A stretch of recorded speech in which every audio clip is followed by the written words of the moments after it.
बाहुबली प्रहलाद चौधरी के साथ काम कर रहे बॉडीगार्ड और ड्राइवर आलोक पाठक की गोली मारकर हत्या कर दी गई। प्रहलाद चौधरी उनके भरोसेमंद इंसान आलोक के हत्यारों को 24 घंटे में पकड़ने पर जोर दे रहा था, लेकिन क्या खुद प्रहलाद चौधरी ने ही आलोक की हत्या करवाई थी? क्योंकि उसे आलोक और जानवी के रिश्ते को लेकर किसी तरह का शक था। इसी बीच पुलिस शालिनी अवस्थी और निकिता भारद्वाज तक पहुंच जाती है। दोनों स्वीकार करती हैं कि आलोक के साथ उनके संबंध रहे हैं। अचानक ही कविता शुक्ला का एंगल सामने आता है। कविता एक दिन अचानक ही सुमन के घर आ धमकी और उसने दावा किया कि आलोक उसका पति है और अब वो उसी घर में रहेगी। क्या आलोक की हत्या से कविता के पति संजीव शुक्ला का कुछ लेना देना था? भरत गुप्ता जो कि आलोक का दोस्त था, वो खुद ही आलोक के हत्यारे की तलाश क्यों कर रहा था? इतने में जानवी खुद पुलिस को कॉल करती है और कहती है कि उसे कुछ इन्फॉर्मेशन देनी है। आलोक ने कई बार सीमाएं पार की, समाज के बनाए नियमों का उल्लंघन किया और इन्हीं उल्लंघनों में छिपा था आलोक की हत्या के पीछे का मकसद।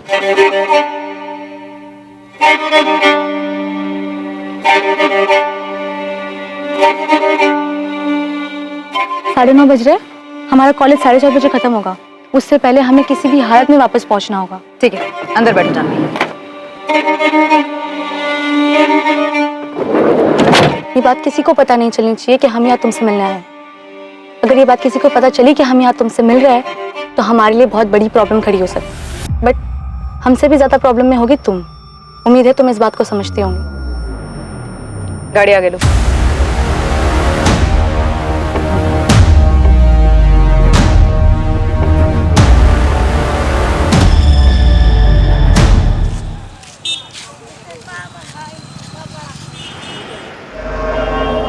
क्या ये पूछताछ आलोक पाठक के कत्ल के बारे में? अच्छा है तुम पहले ही समझ गए कि हम तुमसे और तुम्हारी पत्नी कविता से क्यों बात करना चाहते हैं। साहब ये 1 साल पुरानी बात है। गड़े मामले निकालने से कोई फायदा नहीं होगा। गड़े मामले गड़े मुर्दे की तरह होते हैं संजीव शुक्ला। यहाँ डेड बॉडी है और ये मामला तुमसे और तुम्हारे परिवार से जुड़ा है। तुम्हारी भलाई इसी में है कि चुपचाप थाने चले आओ।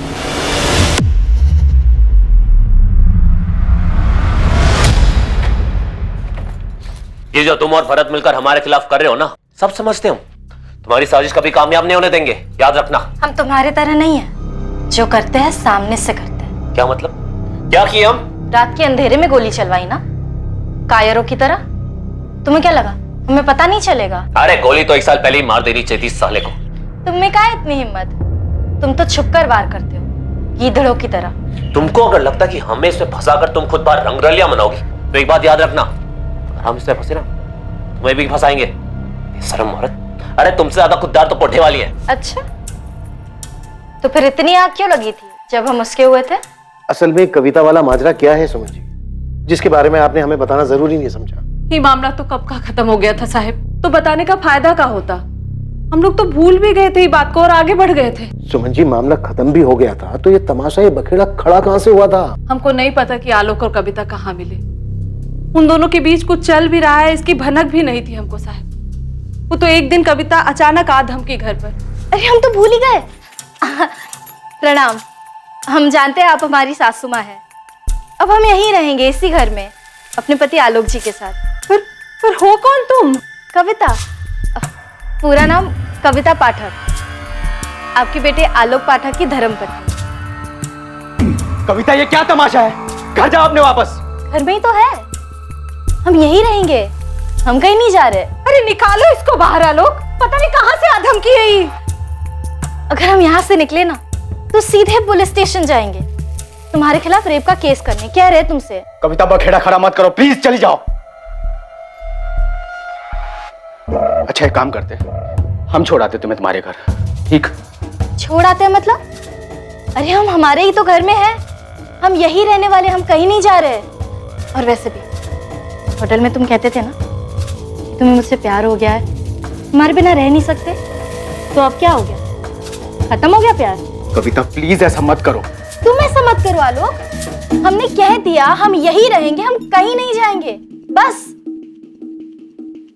देखिए सासू माँ, हम बहुत अच्छी बहू बनकर रहेंगे, घर के सारे काम करेंगे, खाना बनाएंगे, आपके पैर दबाएंगे, आपके बालों में तेल भी लगाएंगे। लेकिन हाँ, हम घर छोड़कर नहीं जाएंगे। हम आलोक से बहुत प्यार करते हैं, आलोक बहुत अच्छे हैं, बिस्तर में भी और ऐसे भी। देखिए सासू, हम आपके मन के और घर की शांति के लिए ना आपको एक मुफ्त की सलाह देते हैं, आप हमें अपना लीजिए।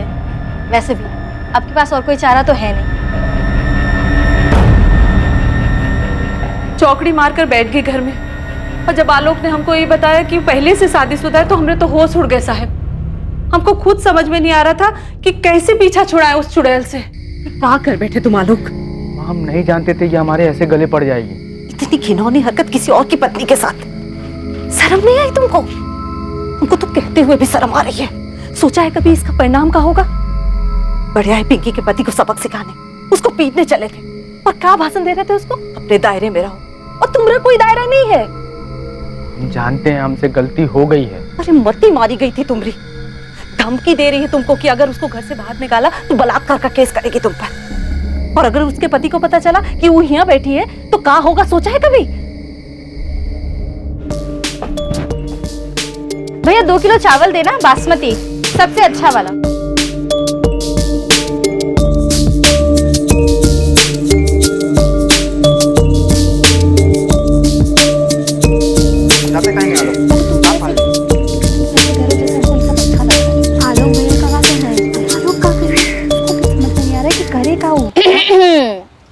हेलो। अब वैसे अगर हमारे पीठ पीछे हमारी बुराई करके पेट ना भरा हो तो हमने खाना बना दिया है। खाना खाने चले? माँ जी, पिंकी दीदी, जीजा जी चलिए ना। ये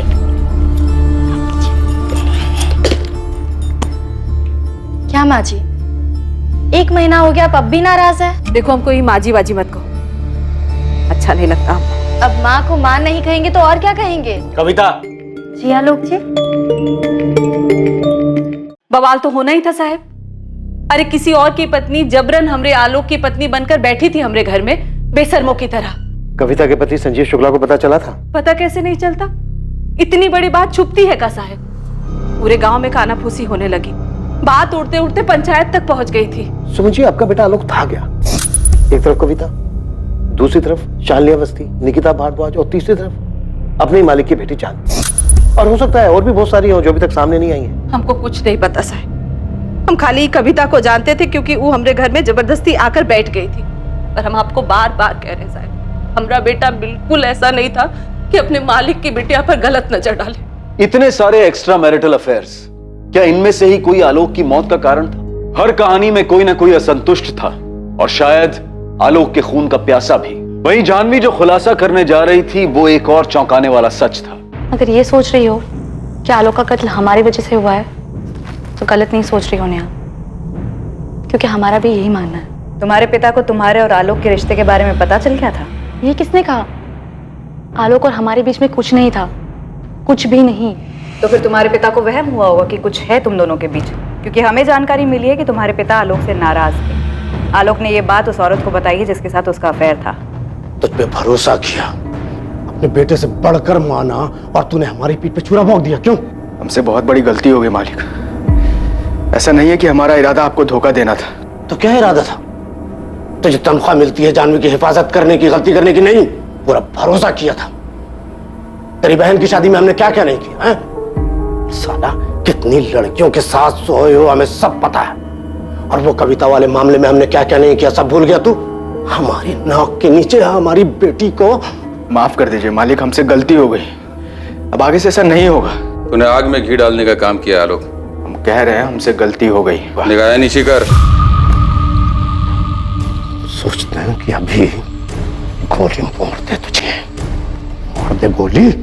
औकात पता है तुझे तेरी अपनी?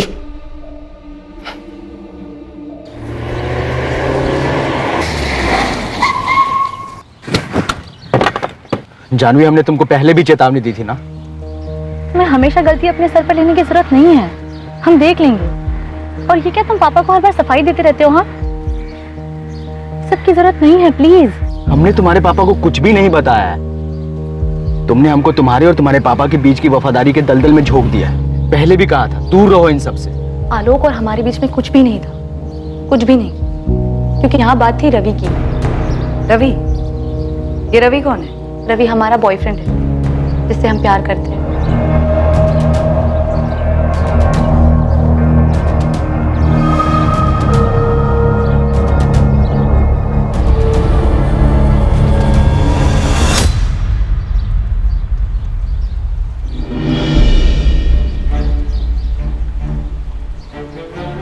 रवि कॉलेज में हमारा सीनियर था। हम लोग एक दूसरे को पसंद करते थे। हम सबसे छुप के एक दूसरे से मिलते थे। सिर्फ आलोक ही इस बात को जानता था। तुम हमें धोखा तो नहीं दोगे ना आलोक? सिर्फ आलोक ही था जिस पर हम भरोसा कर सकते थे।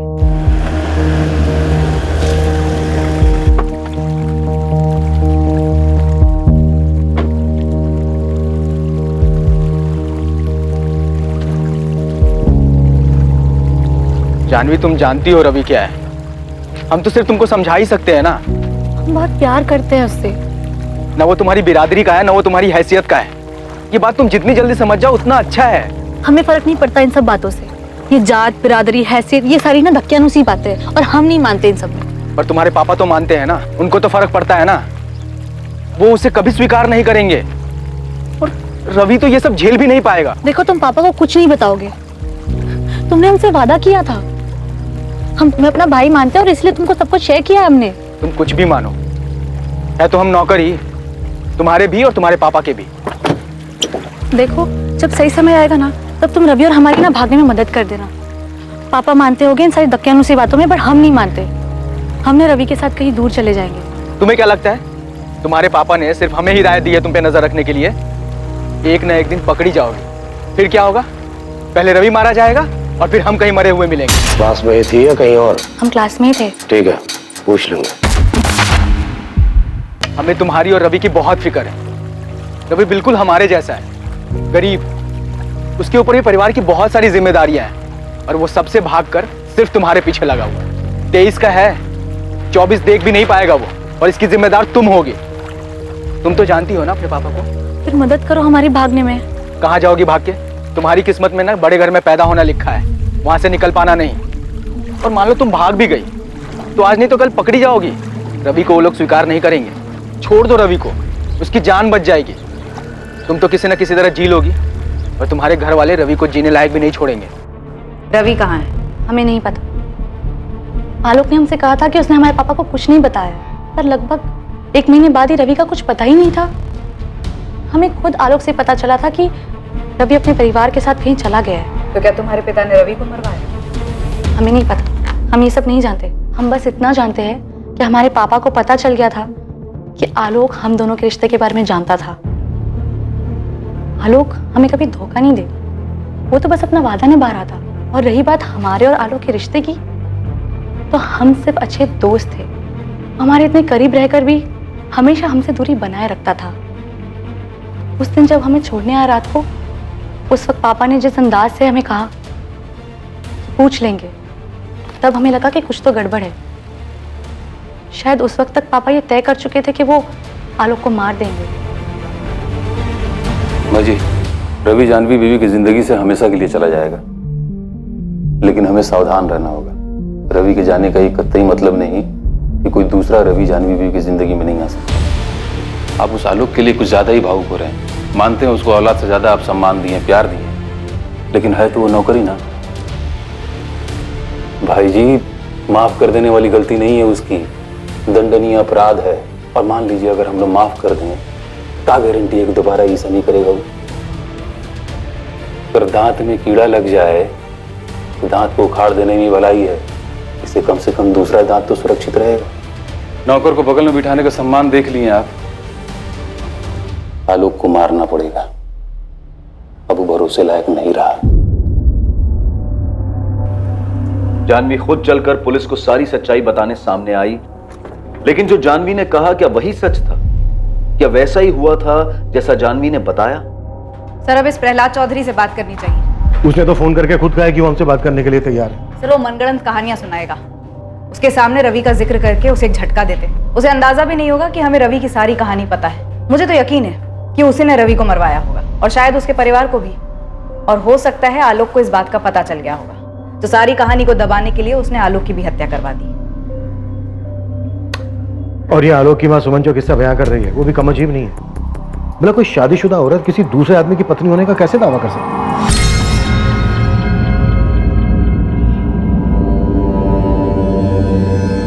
एक मुर्दे के पीछे इतने गड़े मुर्दे उखड़ रहे हैं। एक आदमी का कत्ल होता है और उसके पीछे इतनी सारी कहानियां। सर, आलोक के दोस्त भरत को भी कस्टडी में ले लिया है। सर ऐसा तो नहीं हो सकता कि इस माँ की कहानी में इस भरत को कुछ भी ना पता हो। और पासवान सर कविता और संजीव शुक्ला से बात कर रहे हैं, तो जल्दी सच सामने आना चाहिए। वैसे सर जानवी और रवि की लव स्टोरी सच भी है क्या फिर एक सिर्फ कहानी है सच को छुपाने के लिए?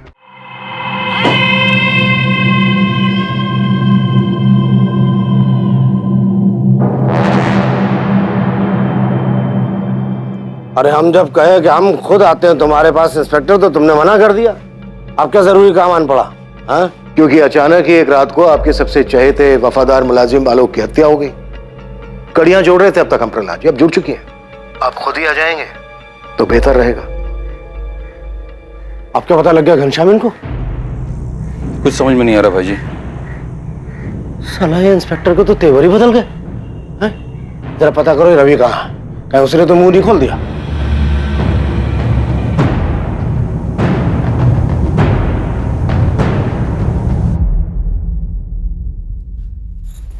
अम्मा, पुलिस बबलू से पूछताछ कर रही है कविता के बारे में, और ये भी पूछा कि पहले क्यों नहीं बताया उसके बारे में। तुमने भी तो कुछ कहा नहीं पुलिस वालों से जब तक वो सामने से नहीं पूछे तुमको। अम्मा, जब कविता यहाँ थी तब तुम उसके पति संजीव शुक्ला को खबर भिजवाई थी कि वो यहाँ इस घर में रह रही है। सीधे सीधे काहे नहीं कहते कि तुमको लगने लगा है कि आलोक की हत्या में हमारा हाथ है? हम मरवाएंगे अपने बेटा को, अपने आलोक को। हवलदार साहब, अरे हमें जाने दीजिए यहाँ से। नहीं मारेंगे हम अपने दोस्त के हत्यारे को। और कैसे मारेंगे? गन तो आप लोगों ने ले लिया। जब तक साहब नहीं कहेंगे ना तुम यहाँ से कहीं नहीं जा सकते। अरे तो साहब से पूछिए।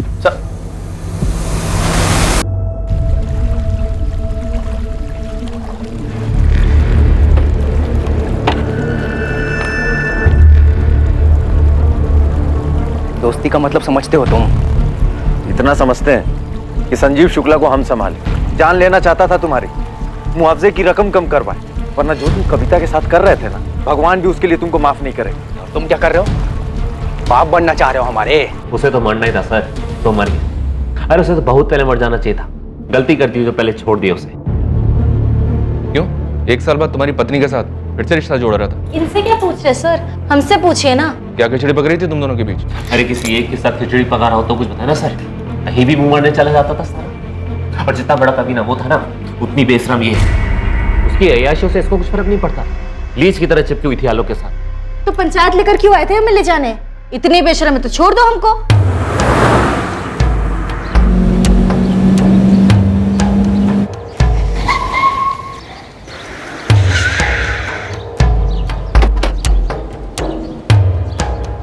कौन है आप लोग?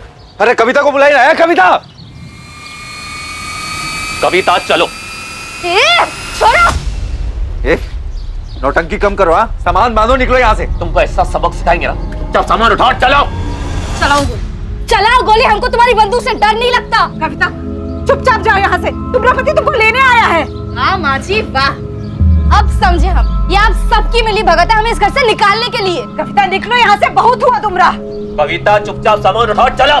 देखिए, हम यहाँ अपनी मर्जी से आए हैं। आलोक ने हमारे साथ कोई जबरदस्ती नहीं की, और जबरदस्ती हमें यहाँ से कोई निकाल भी नहीं सकता। ये हमारी बीवी है और ये साला कमीनों से भगा लाया है। हम भगा के नहीं लाए, वो अपनी मर्जी से आई है। वही तो हम कह रहे हैं, हम खुद यहाँ अपनी मर्जी से आए हैं। राम जी, राधेश्याम जी, मजनू खेड़ा के सरपंच होने के नाते हम आप लोग से विनती करते हैं कि आप लोगों को इस औरत को पंसोली गांव में नहीं रहने देना चाहिए, क्योंकि संजीव शुक्ला की ब्याहता पत्नी है और अवैध तरीके से आलोक ने इसे भगाकर अपने घर में रखा हुआ, जो कि बहुत ही गलत बात है। सुमन, आलोक, बड़ी शर्मनाक बात है। किसी की ब्याहता पत्नी को तुम लोगों ने 2 महीने से अपने घर में रखा हुआ है। अरे इसमें हमारी मर्जी नहीं है राम भैया, इसको तो वापस जाना ही होगा। हाँ, और हम किसी की बात सुन लेंगे ना। हम यहाँ से कहीं नहीं जाएंगे और ये हमारी मर्जी है। नहीं चलेगी तुम्हारी मर्जी।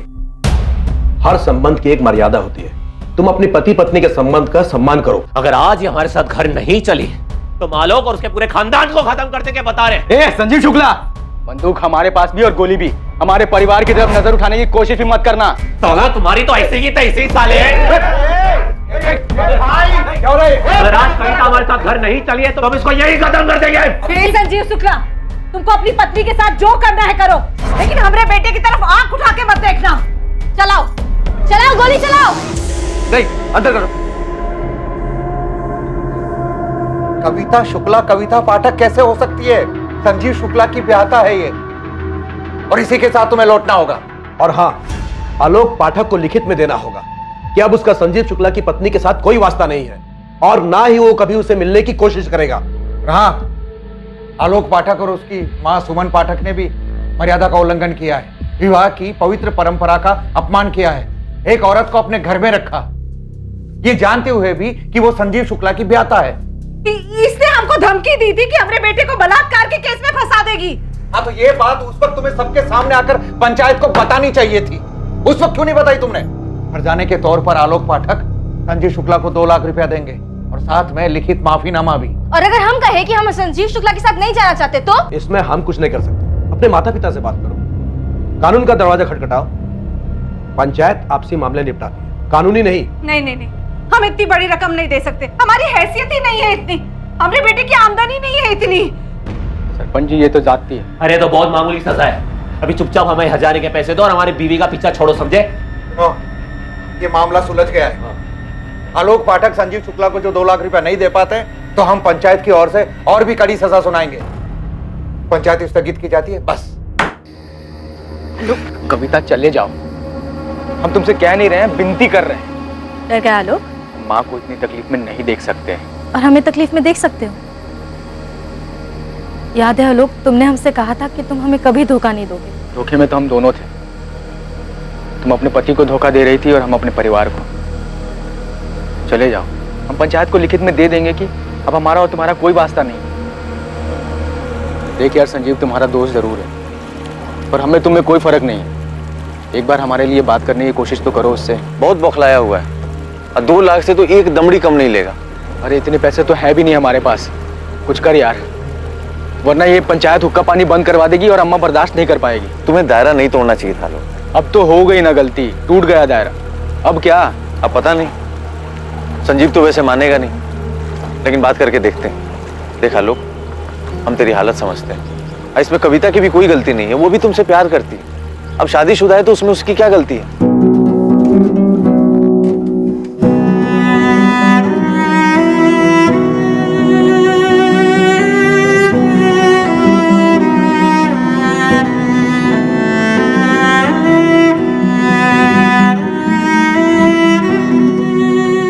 ये भरत गुप्ता तुम्हारा दोस्त है ना संजीव? दोस्त नहीं, दुश्मन है सर। उसकी पैरवी पर हट जाने की रकम हमने 1/4 कर दी थी। 2 लाख की जगह 50 लाख में मान गए थे। बाद में पता पड़ा दोनों दोस्त बन गए। उस आदमी से दोस्ती कर ली जो हमारी बीवी को भगा ले गया था, दोगला साला। वो नहीं भगाया था, हम खुद गए थे। अरे कायदे से तुमको आलोक को उसी वक्त मार देना चाहिए था। कायदे से तो हमको भी तुमको मार देना चाहिए था, पर अभी देर नहीं हुई है और ना ही हम बदले हैं। 1 मिनट, आदमी का मर्डर हुआ है। इसी ने मारा होगा सर आलोक को। अरे काश हमने मार दिया होता उस वक्त। फिर कोई बात नहीं, अब मर गया ना। संजीव, तो क्या मैं ये मानूं कि तुम अपना जुर्म कबूल कर रहे हो? जो मानना है मान लीजिए सर। आलोक मर गया, हमारे लिए उतना ही काफी है। उसकी हरकतें ऐसी थी, कोई ना कोई तो मारता ही उसे, और कोई और ना सही भरत नहीं मारा होगा उसे। दोनों गनमैन थे सर, और दोनों की दोस्ती भी हो गई। आलोक ने भरत की किसी लड़की पर हाथ डाल दिया होगा, इधर उधर मुंह मारने की आदत तो थी उसकी। फिर क्या, जला दी गनमैन ने उस पर गन। मतलब अभी तो जो कुछ और नहीं मिला तो तू भरत पे गूगली फेंक रहा है। सर खिलाड़ी तो भरत है, ये गुगली उसी ने फेंकी होगी। ये बात तो तय थी कि गुगली इन्वेस्टिगेशन पर फेंकी जा रही थी और शुरुआत से यही हो रहा था। चाबी? आलोक, कल सुबह कॉलेज के लिए ना 9 बजे निकलेंगे, ठीक है? एक और गुगली थी जो जानवी के पिता बाहुबली प्रहलाद चौधरी फेंकने वाले थे। क्या वाकई ये सिर्फ एक गुगली थी या फिर आलोक की हत्या से जुड़ा एक सच?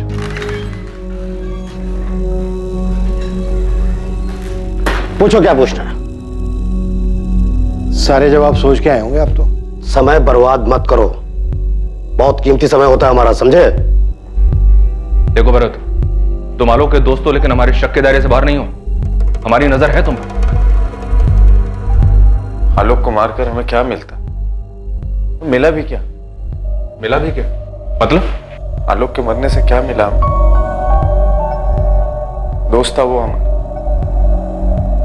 पता नहीं जिसने भी उसे मारा है उसे उसको मार करके क्या मिला होगा। प्रहलाद जी, आपने आलोक को उसके दोस्त भरत से ही मरवाया ना? भरत अभी भी यहीं से गया है, लेकिन हमारी रडार से दूर नहीं गया है। और सच तो मुझसे गुलाई ले गए।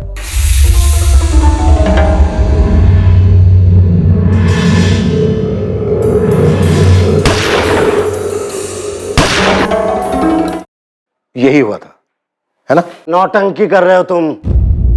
हमको पहले ही दिन से मालूम है कि आलोक को किसने मारा। हमसे पूछो तुम। तो खुद आके बता देते प्रहलाद जी कि किसने मारा है आलोक को। और वैसे भी अभी भी कोई देर नहीं हुई है, आप बता दीजिए। आपकी गुगली फेंकने का इंतजार कर रहा हूं मैं। ऐसी की तैसी गुगली की, हमें बाउंसर पे बाउंसर दिए जा रहे हो।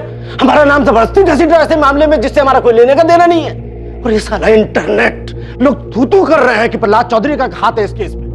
ये आलोक पाठक, उसके मर्डर से तुम्हारा ये डिपार्टमेंट हमारा नाम जोड़ रहा है, हमारी छवि धूमिल कर रहा है और हमारी बेटी को हमारे खिलाफ भड़काकर इंटरोगेट कर रहा है। क्या हमें पता नहीं है? कमाल का एंगल ढूंढ रहे हो तुम लोग। इस छछुंदर को मारने के लिए इतना बड़ा षड्यंत्र रचेंगे हम, अपनी छवि खराब करेंगे, सोचो। और रवि, आपकी बेटी जानवी का बॉयफ्रेंड रवि, उसका क्या किया? अबे क्या बॉयफ्रेंड, 2 कौड़ी का लौंडा औकात थी उसकी। रवि को तो हम पहले ही ठिकाने लगा दिए हैं। कहाँ गाड़ा रवि? वाराणसी में है लौंडा, गाड़ा वाड़ा नहीं है, सेटल कर दिया उसको। सुनो बालक, हम तुम्हारे लिए बनारस में नौकरी का प्रबंध कर दिए हैं, घर भी ले लिए हैं किराए पे और 1 साल का हम किराया भी भर दिए। तो अब जितना जल्दी हो सके ये सब प्रपंच समेटो और तत्काल जाके बनारस में विस्थापित हो जाओ। समझ रहे हो? नया घर, नया नौकरी, नया नंबर, और जो रहेगा हमारे पास। दूसरी बात, जानवी बेबी से दूर रहना, न बात करने की कोशिश करना, न मिलने की। पल पल की खबर रखेंगे तुम्हारी हम। और आखिर महत्वपूर्ण बात, नजर हटी दुर्घटना घटी। अरे रवि को जब हमने प्यार मोहब्बत से निपटा दिया तो आलोक को मारने की क्या जरूरत थी? इसलिए कि रवि के बारे में उसने नहीं बताया। अरे साला को औकात दिखा दिया, मारते क्यों? इसने कहा था घनश्याम ने कि मार दो साले को। हम बोले भाई जी को लड़का दगाबाज है, आप सपोले को दूध पिला रहे हो, आज नहीं तो कल डसेगा। लेकिन भाई जी दयालु हृदय वाले, बोले मत मारो, जाने दो। इंस्पेक्टर, लड़का बुरा नहीं था आलोक, हम जानते हैं। इमोशन में आके हमारी लड़की का साथ दे गया। अभी आपने कहा था कि आपको पहले दिन से ये बात मालूम थी कि आलोक को किसने मारा है। जानना चाहोगे? बिल्कुल। रवि ने मारा आलोक को। गुगली नहीं है, हमारी बेटी जानवी। क्या करें, खून तो हमारा ही है ना। उसी ने प्लान किया होगा और करवाया होगा रवि से। सोचो।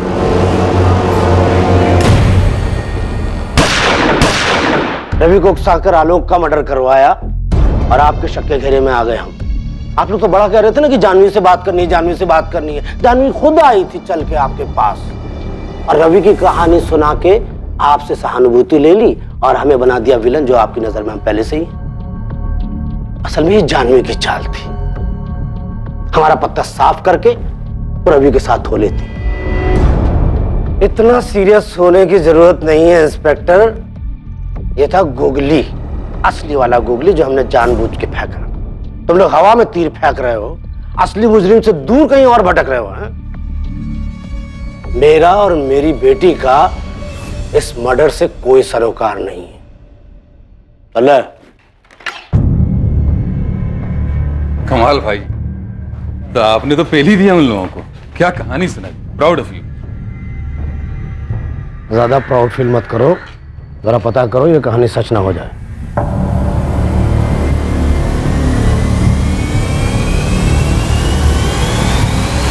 सर, हमारे पास आलोक के आसपास के सारे पहलू हैं। अब इसके बाहर भी कुछ हो सकता है क्या? आजा मुश्ताक, क्या खबर लाया भाई? तगड़ा खबर है सर। 2 दिन हो गए मुश्ताक, अभी तक तू ऐसी किसी हिस्ट्री शीटर को नहीं ढूंढ पाया जो हमें ये बता दे कि गोली किसने चलाई। साहब जी, या कोई हिस्ट्री शीटर हो तो बताऊं।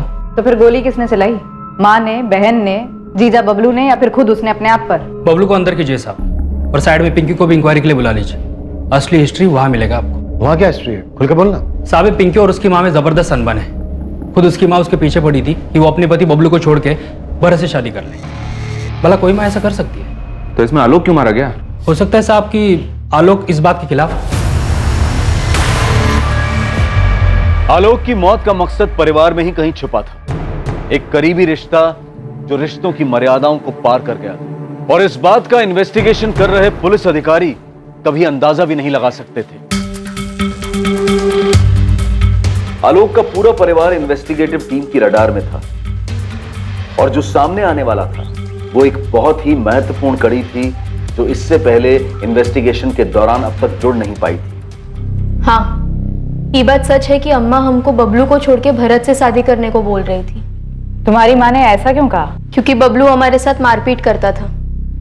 और हम ये भी सुने थे कि बाहर जाके वो दूसरी औरतों के साथ काका करता है। ये बात आलोक भैया जानते थे, वही बताया हमको। साहब, पिंकी अगर हमको छोड़ के भरत से शादी कर भी लेती तो हम थोड़ी जिंदगी बैठ के रोना रोते। लेकिन ये बात तुझे पता थी कि पिंकी की माँ से ये कह रही थी? हाँ पता थी, हमको लगा आलोक चढ़ाया होगा, और हम क्या करते? और पिंकी जाती तो भी नहीं रोकती, वो खुद ही जाने को तैयार नहीं थी। हाँ, लेकिन हम बबलू को नहीं छोड़ना चाहते थे, हम प्यार करते हैं उससे, इसीलिए हमने अम्मा से भी साफ साफ कह दिया था कि हमारे साथ ये फालतू बातें ना करें। अम्मा, आज के बाद ना इस घर में कदम भी नहीं रखेंगे, देख लेना तुम। आज ही कह देते हैं बबलू से कि बम्बई चले, हमें रहना ही नहीं है बंसोली में। बबलू तुम्हारे लिए ठीक लड़का नहीं है, और ना पहले कभी था। ऐसे लड़के से शादी करने से अच्छा है कि तुम बिन ब्याह ही रह जाते। अरे तुम काहे हमारी शादी तुड़वाने के पीछे पड़ी हो? हाँ, जब हमको कोई दिक्कत नहीं है बबलू से तो तुमको क्या परेशानी है? और ये क्या भरत भरत लगा रखा है तुमने? क्योंकि भरत एक अच्छा लड़का है, ईमानदार है, जिम्मेदार है, तुम्हारे आलोक भैया की तरह। आलोक भैया कितने जिम्मेदार है और कितने नहीं, तुम भी जानती हो और हम भी जानते हैं, समझी? बबलू को नसीहत देते हैं कि दायरे में रहे, और खुद के दायरों का इसीलिए आज वो कविता सर पे चढ़ के नाच रही है उनके। ठीक है, जब ये बबलू तुमको घर से निकाल देगा ना, तो रोती हुई हमरे चौखट पर मत आना। ये बात हमने भैया को भी बताई थी, उनको भी बुरा लगा था, पर उन्होंने कहा कि तुम चिंता मत करो, हम खुद जाके भरत से बात करेंगे। तो फिर आलोक ने भरत से बात की? हाँ सर, आलोक ने हमसे इस बारे में बात की थी। और तुमने ये बात हमें बताना जरूरी नहीं समझा? सर, पहली बात कि हमको ये पता नहीं था कि इस बात को लेकर के आलोक की हत्या हुई, और दूसरी बात आंटी जी को ये लग रहा था कि हम उनकी बेटी पिंकी से शादी करें, और इस बात का भी हमको खबर नहीं, क्योंकि आंटी जी ने हमसे कभी पूछा नहीं ना। तुम क्या कर रहे हो? बाप बनना चाह रहे हो हमारे? कहाँ नाम शनाब बक रहे हो बे? हमारी बहन से दूर रहो, तुम भरत बता रहे हो तुमको। बहन से दूर रहे? हम कब गए पास तुम्हारी बहन के? तो अम्मा का जिद लगा के बैठी है कि उसकी शादी बबलू से तुड़वा कर तुमसे करवा दी जाए। क्या बोल रहे हो? हमको कुछ समझ में नहीं आ रहा है आलोक। तो क्या वो तुमसे पूछे भी नहीं बार बार पिंकी को तुमसे शादी करने के लिए कह रही है? हाँ तो हो सकता है, आंटी जी ने हमसे कभी इस बारे में बात नहीं की। देखो आलोक, पिंकी बहन है तुम्हारी, हम उसका घर तुड़वाएंगे, बबलू चाहे जैसा भी हो। तुम कौन सी बात लेकर के हमसे उलझ रहे हो यार? हम सच कह रहे हैं आलोक, अरे ऐसा कुछ नहीं है, यकीन करो हमारा। और सर, ये बात वहीं खत्म हो गई। बाद में हम सुमन आंटी के घर गए उनको समझाने के लिए कि आंटी जी, अगर आपको लगता है कि हम पिंकी के लिए बबलू से बेहतर साबित होंगे तो ये अच्छी बात है, लेकिन हमारा कोई इरादा नहीं है कि पिंकी का घर तोड़कर हम अपना घर बसाएं। बबलू को ये बात पता थी? कहीं उसने तो? हमको नहीं लगता है सर, अगर बबलू को ये बात पता भी हो तो वो आलोक की हत्या नहीं करेगा, क्योंकि आलोक तो खुद नहीं चाहता था कि बबलू और पिंकी अलग हो।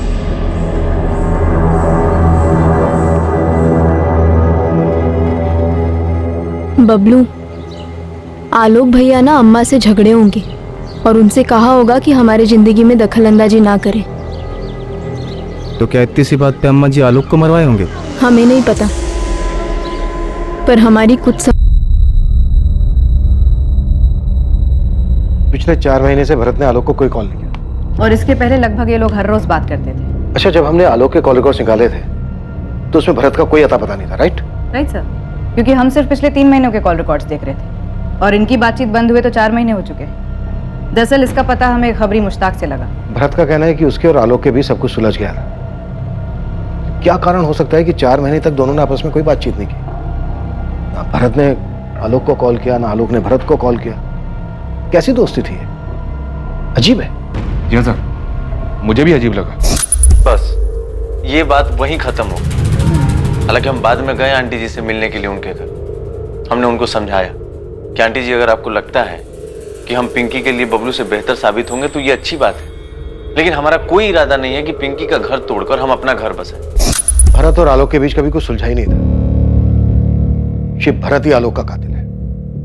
भरत और संजीव दोस्त थे, इसका जानवी से तो कोई लेना देना नहीं हो सकता, शायद कविता से हो सकता है।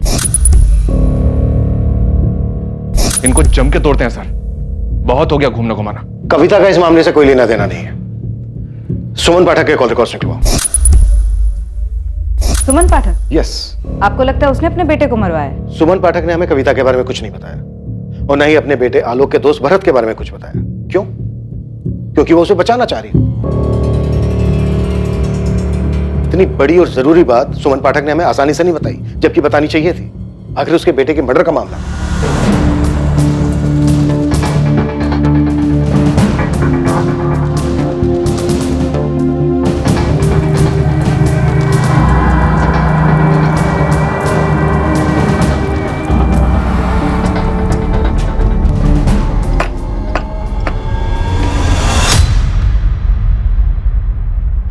मर गया वो।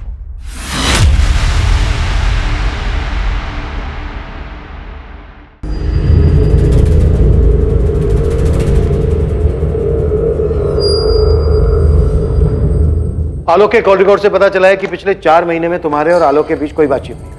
हाँ, वो अपने काम में बिजी था, हम अपने काम में बिजी थे। आलोक की मां सुमन पाठक के कॉल रिकॉर्ड्स भी यही कहते हैं, उनके और तुम्हारे बीच भी 4 महीने कोई बातचीत नहीं। वो तो बिजी नहीं थे। अजीब है ना। अब ये बिल्कुल मत कहना कि बातचीत का सिलसिला टूट गया था।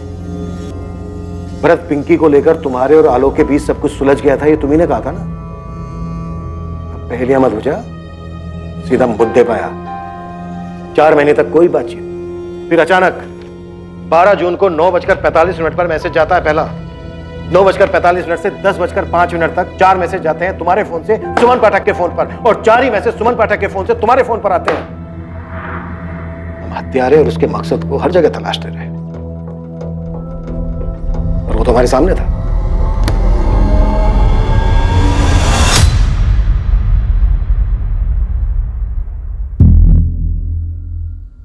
बैठिए।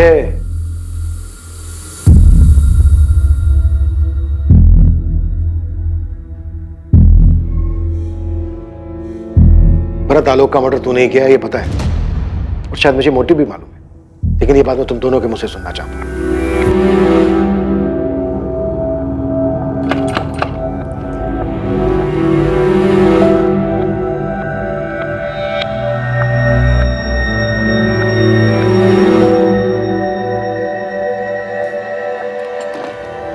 कविता वाले मामले के बाद भरत आलोक की जिंदगी में आया, उन दोनों की दोस्ती हो गई, और इस तरह भरत हमरे भी जिंदगी में आ गया। और हम जान ही नहीं पाए कि भरत सिर्फ हमारी जिंदगी में आने के साथ साथ कहीं आगे बढ़ चुका था। वो अब हमारी जिंदगी का हिस्सा बन चुका था। अगर आलोक को ये बात पता चली ना, पता नहीं क्या करेगा वो। ये तो हम भी नहीं जानते भरत, क्या जवाब दें हम तुमको। हम रोज रोज यहाँ नहीं आ सकते, कहीं किसी ने देख के गणित बिठा दिया ना, बहुत घबराहट होती है हमको। अरे क्या सोचेगा, यही सोचेगा कि आलोक का एक दोस्त उसकी माँ से मिलने आ रहा है, और क्या। हाँ, लेकिन ऐसे कब तक चलेगा सुमन? क्या बोले तुम? सुमन? अच्छा लगा हमको। तुम एक काम काहे नहीं करते, पिंकी से शादी काहे नहीं कर लेते? वैसे भी वो बबलू कोनो काम का नहीं है। तुम अपना बेटी का घर तुड़वाना चाहते हो? तो इस तरह तुम्हारे ही आने पर कोई सवाल नहीं करेगा ना। नहीं रह सकते हम तुम्हारे बिना। तो भरत की पिंकी से शादी करवाने का मकसद कुछ और ही था। ये शादी पिंकी के लिए नहीं, बल्कि खुद के लिए करवाई जा रही थी। क्या आलोक इस बात को जानता था, या इस बात का उसके सामने खुलासा होने से पहले उसकी मौत हो गई? आलोक जान चुका था, वो इस बात से अच्छी तरह वाकिफ था। आलोक को इस बात का अंदाजा हो गया था कि हम भरत और पिंकी की शादी पर इतना जोर काहे दे रहे हैं।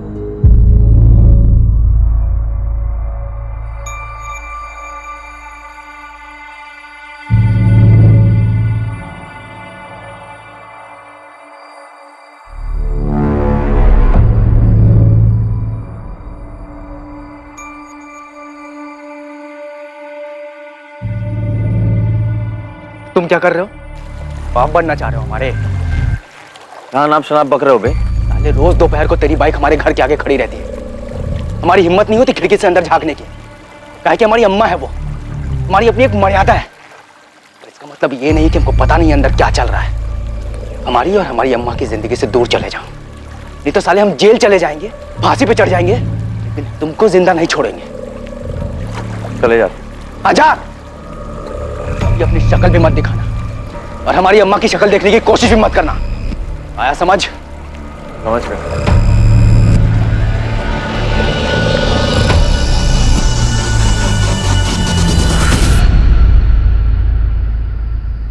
आलोक आओ, खाना खा लो।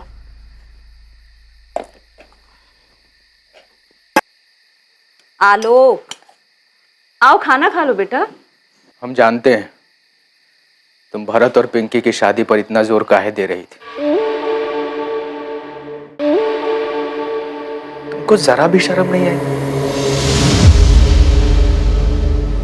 अपने बेटे की उम्र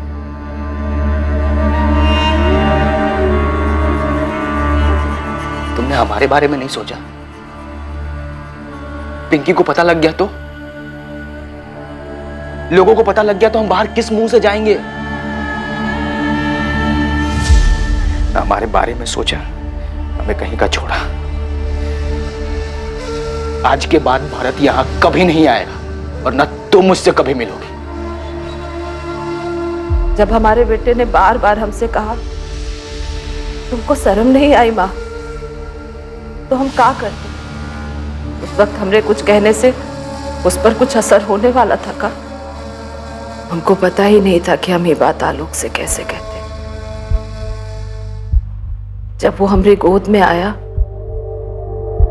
तो हम सिर्फ 16 साल के थे और जब पिंकी पैदा हुई तो 19 साल के।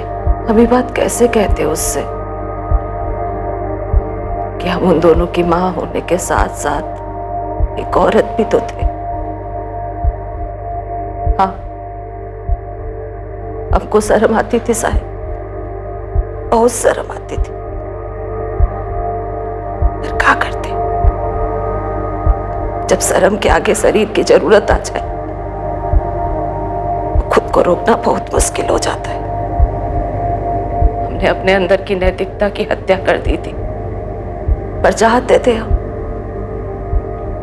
थे कि हम उसी दायरे में रहे जो समाज ने विधवाओं के लिए बनाया है। पर हमारे दिल को गंवारा नहीं था। तुम्हारी शारीरिक जरूरतों, नैतिक मूल्यों पर सवाल या निशान लगाने का मुझे कोई हक नहीं, और ना ही मुझे यह हक है कि मैं तुम्हें सही या गलत कहूं। पर तुमने अपने ही बेटे का मर्डर करवाकर एक इंसान होने के मूल्यों को पीछे छोड़ दिया। पर तब ये समझ पाना मुश्किल था साहब कि हमको जो चाहिए वो हम कैसे पाए। इसीलिए हमको जो ठीक लगा हम कर दिए। तुम्हारी बहुत याद आ रही है भरत। हमें भी। तुम्हें देखने का मन कर रहा है। आलोक या तो हमें मार डालेगा या तुम्हें।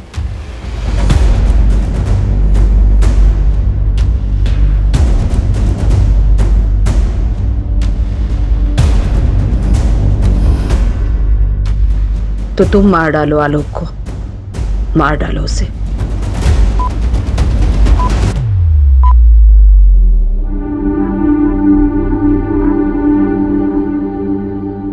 जुर्म के पीछे का मकसद और जुर्म को अंजाम देने वाले नाम ने ना सिर्फ आलोक की बहन पिंकी को सदमे में डाल दिया, बल्कि इस बात ने इस केस से जुड़े सभी संदिग्ध लोगों को भी झटका दिया। हर उस इंसान को जो आलोक की हत्या के मामले में पुलिस की रडार में था, हर वो औरत जिसका कभी ना कभी आलोक से अफेयर रहा हो, या फिर रेनू जिसने ये दावा किया था कि आलोक ने उसे 2 अमीर लड़कों के चंगुल से बचाया था और इसलिए उन्होंने आलोक की हत्या कर दी। सभी इस खुलासे से बेहद हैरान थे। इस बात का जवाब देना कभी भी आसान नहीं रहा है कि कोई क्यों समाज के बनाए नियमों का उल्लंघन करता है, समाज के बनाए दायरे को पार करता है। मन की आजादी और शारीरिक इच्छाओं को आप या हम कैद नहीं कर सकते हैं, और यही विरोधाभास दुविधाओं को जन्म देता है। क्या पुलिस, कानून व्यवस्था इस तरह के निजी मामलों में कोई भूमिका निभा सकती है ताकि मर्डर जैसे जघन्य अपराध होने से बचाए जा सके? एक्स्ट्रा मैरिटल अफेयर्स के मामलों की वजह से होने वाले अपराध अमूमन हर जगह होते हैं, इसमें किसी एक देश पर उंगली नहीं उठाई जा सकती। एक समाज के रूप में हम जिन सीमाओं को अपनाते हैं वो दरअसल हम इंसानों ने ही बनाई है। इसीलिए उन सीमाओं को पार करने का आवेश और उसकी इच्छा दोनों ही हमारे फैसलों पर निर्भर करती है कि आखिर हम चाहते क्या है। अगर हम सतर्क रहें और समझदारी से सोचें तो इस बात का संतुलन बना पाएंगे कि कौन सी बात हमें याद रखनी चाहिए और कौन सी बात भुलाकर आगे बढ़ जाना चाहिए। अब मैं अनूप सोनी आपसे विदा लेता हूं, फिर मुलाकात होगी एक और नए केस के साथ। और हमेशा याद रखें, क्राइम और आपके बीच में सिर्फ इतना फर्क है कि आप कितने सतर्क हैं। सतर्क रहें, सुरक्षित रहें। जय हिंद।